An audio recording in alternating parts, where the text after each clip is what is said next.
G'day everybody, and welcome back to another episode of Craft by Tim. Now, let's face it, we all want to be out there camping and self-isolating that way. Still away from people, just away from a lot of people. But unfortunately, we have to face the facts. So let's pass the time by making a cool project that you can take with you when you go camping. We're going to be turning this 8.5 kilogram gas bottle into a potbelly stove. First things first, you'll need a gas bottle. Here I have an 8.5 kilogram gas bottle. Some people call these 8 kilogram gas bottles, some people call them 9 kilogram gas bottles. They're all the same size, they're about this big. Right, so the first thing that you're going to want to do is prep your gas bottle. Thankfully, I get to skip this step because my gas bottle is missing its head, and it's been missing its head for about 24 months. Yeah, this has been sitting in our backyard for 2 years. Thankfully enough, I get to skip that step. But in case you don't, let me quickly run through how it is that you can empty out a gas bottle. First thing that you're going to want to do, remove the nozzle. Easiest way, chuck a monkey wrench on it or something like that, and make sure that you have heaps of leverage. When you're turning it, you want to be turning it clockwise because this is a gas fitting, which means that they're always going to be opposite of the way that you would normally undo a regular thread. Once you're done with that, fill the thing up with water. Take it right to the top and then dump out all that water. Then fill it halfway, swirl it around a bunch, and then dump out the water again. Then fill it up about 75%, swirl it around, and let it sit for about an hour. After it's sat for a while, then swirl it around again, and then dump out the water again. From here, there should be very little gas left in there, but feel free to take extra precautionary measures because if there's any gas left in here, you'll know about it very quickly as soon as you try to cut into this. Do take extra precautionary measures when cutting into these things, or wear all your safety gear, and I cannot take responsibility if one of these gas bottles does blow up. Be careful, people, please. Please, for the love of God, be careful. Whilst you're waiting for your gas bottle to be empty of all gas, let's commence work on the other stuff.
Alright, so at this point in time, I think we're pretty well done with all of the cutting. So now, we're on to the welding.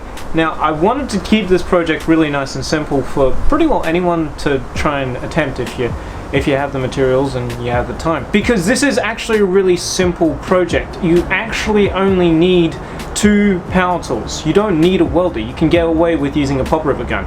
The only 2 actual power tools that you'll need for this is a drill and an angle grinder. You don't even need a drill press. You can get away with just a regular drill. I am going to be using a welder for this, and a welder is actually one of those tools that I would recommend any basic craftsman. Doesn't really matter what you're doing, even if it's predominantly woodwork, get a welder regardless, because a welder is a super handy tool. Because welders aren't that expensive, just get yourself a cheap arc welder. It is a really useful skill to have, is welding, but you can get away with just using a pop rivet gun. You're gonna have to be a little bit more fancy with some of your joints, but it is still possible. So without any further ado, let's get to the welding portion of this.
Well, I'm pretty sure that I said that I would probably do this before it got too dark, and now it got too dark. This was actually a pretty fun project, and I think it was exactly what I needed. Just a really nice, chill project to not have to worry too much about. It was good fun. I think it serves a valuable lesson to just sort of, when things get a little bit much, find something chill to do, and just do it.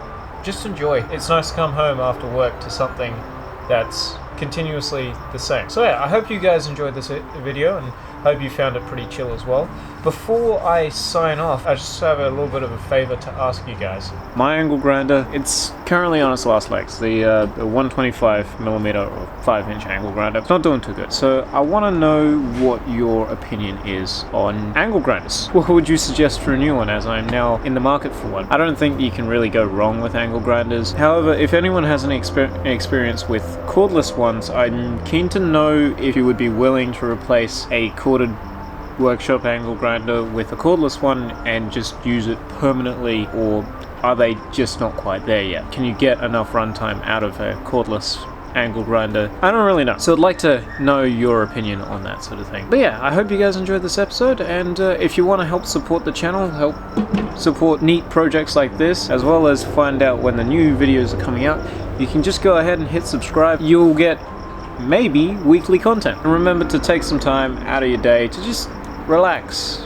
de-stress, put things into perspective. And I'll catch you all in the next episode. In the meantime, do remember to stay safe, happy crafting, and as always, cheers.